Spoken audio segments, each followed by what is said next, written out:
Di balik pantulan, ia melihat seorang anak perempuan kecil berdiri di sampingnya, mengenakan kebaya hijau, wajahnya pucat, dan matanya hitam sepenuhnya. "Kau sudah terlambat, mereka sudah tahu kau datang," bisik anak itu dalam pantulan cermin. Andini berbalik, tapi tak ada siapa-siapa di belakangnya. Tiba-tiba, angin menerjang pintu gubuk hingga terbuka lebar. Di luar, suara ombak menggema keras. Mereka semua keluar, dan saat itulah mereka melihat sesuatu yang tak mungkin. Air laut surut sejauh mata memandang, memperlihatkan jalan karang yang memanjang lurus ke tengah laut. Di ujungnya, terlihat siluet pura tua, sama persis dengan foto yang Andini temukan. Langit berubah warna menjadi hijau kehitaman, dan kilat menyambar-nyambar seperti tarian kemarahan alam. Tiba-tiba, tubuh Rika kejang. Ia terjatuh dan mulai berbicara dengan suara yang bukan miliknya. "Kalian dipanggil, satu tak akan kembali, darah kalian sudah dicatat." Dani dan Wahyu panik, berusaha menyadarkan Rika. Tapi Andini hanya terpaku menatap jalanan karang menuju pura itu. Panggilan dalam mimpinya kini terasa begitu nyata. Suara wanita tua itu kembali terdengar, kali ini lebih jelas dan lebih dekat. "Datanglah, waktumu hampir habis." Andini menggenggam liontin ayahnya. Angin laut kini membawa bau amis darah. Dari kejauhan, terdengar lonceng berbunyi. Tapi tak ada menara, tak ada kapal.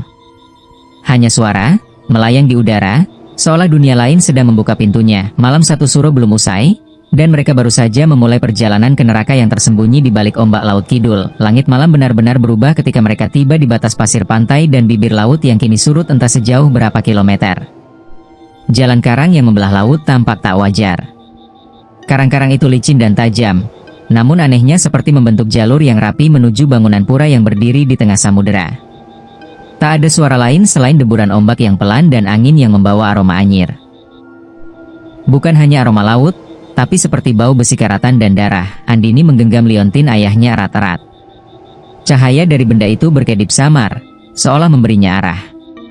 Di belakangnya, Dani memegang kamera dengan tangan gemetar, sedangkan Wahyu membantu Rika yang kakinya terus goyah sejak kerasukan sesaat tadi.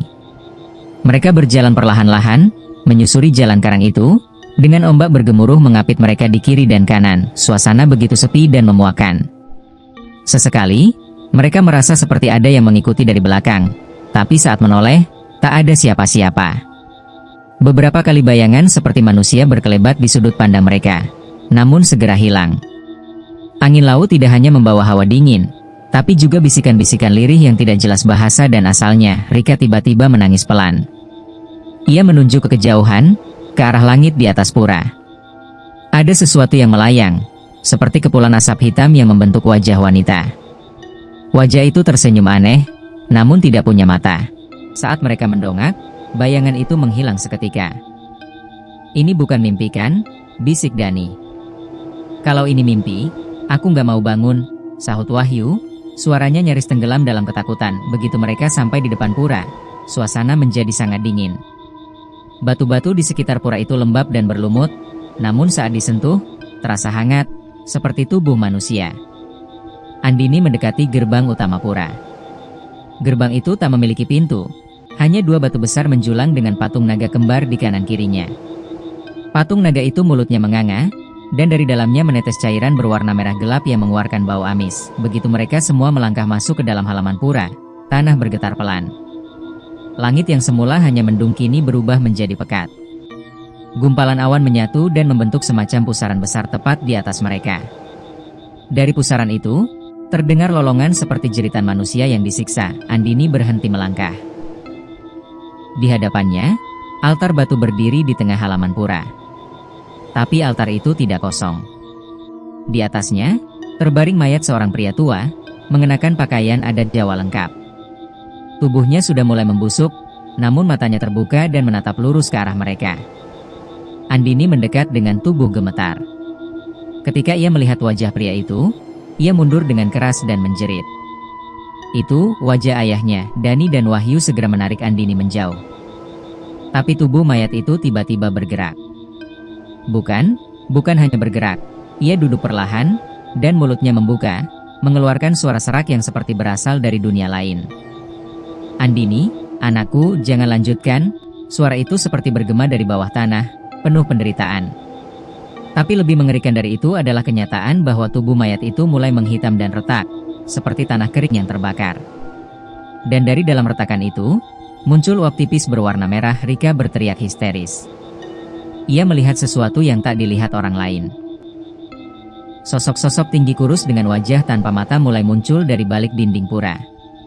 Mereka bergerak pelan, seperti melayang, tapi tubuh mereka seolah terbuat dari kabut dan daging busuk.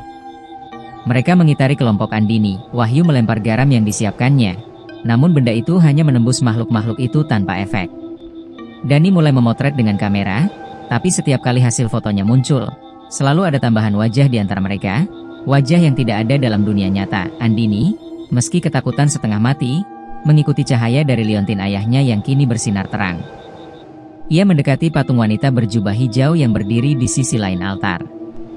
Patung itu tampak tua, namun ekspresinya terlalu nyata. Dan saat Andini menyentuh kaki patung itu meneteskan air mata. Sekejap mata, suasana di sekitar berubah. Mereka semua seperti ditarik ke dalam pusaran waktu. Langit menjadi gelap total. Tak ada bintang, tak ada bulan. Mereka kini berada di halaman yang sama, tapi dalam kondisi berbeda. Pura terlihat lebih baru, lebih megah. Tidak ada lumut, tidak ada darah. Tapi dari dalam pura, terdengar suara gending Jawa yang mengalun pelan. Suara itu berasal dari sekelompok penari yang keluar dari dalam pura. Mereka semua perempuan, mengenakan kain jarit dan selendang hijau. Tapi wajah mereka kosong. Tidak ada mata, tidak ada hidung. Hanya mulut yang terus tersenyum lebar. Senyum yang terlalu lebar, hingga telinga. Penari-penari itu menari di sekitar mereka. Suara gamelan makin keras, seolah-olah dunia bergema dalam ritme kematian. Dani mencoba merekam dengan ponsel, namun layar ponselnya menunjukkan sesuatu yang lain. Dalam rekaman, mereka bukan lagi di pura, melainkan berada dalam ruangan sempit dipenuhi cermin-cermin yang retak. Dan di setiap cermin, ada wajah Andini, menangis, menjerit, menggeliat kesakitan. Keluar dari sini.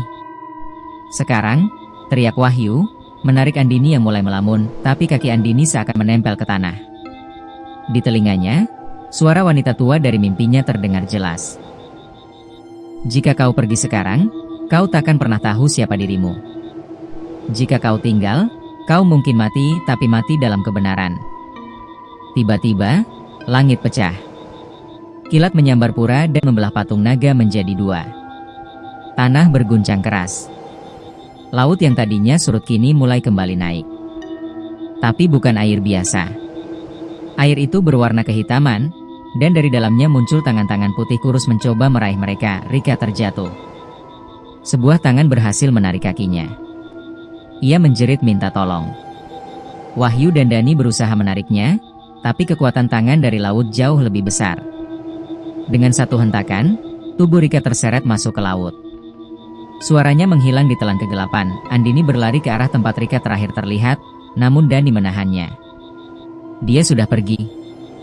Kita harus selamat dulu. Tapi Andini tidak bisa berhenti. Ia menjerit nama Rika, tangisannya tak terbendung. Tiba-tiba, suara tawa terdengar. Suara wanita, pelan namun menyiksa. Dari balik kabut, muncul sosok wanita berjubah hijau dengan rambut yang melayang-layang tanpa angin. Satu telah kupanggil. Kau berikutnya. Seketika, Andini merasa tubuhnya berat. Dunia mulai kabur. Sebelum semuanya menjadi gelap, ia sempat melihat siluet wajah ayahnya. Bukan yang ada di altar, tapi lebih muda, lebih hidup, berdiri di tepi batu karang dan memanggilnya. Andini, waktumu sudah hampir habis. Gelap. Hening. Dunia berhenti sejenak. Tapi ini baru awal dari kengerian yang sesungguhnya.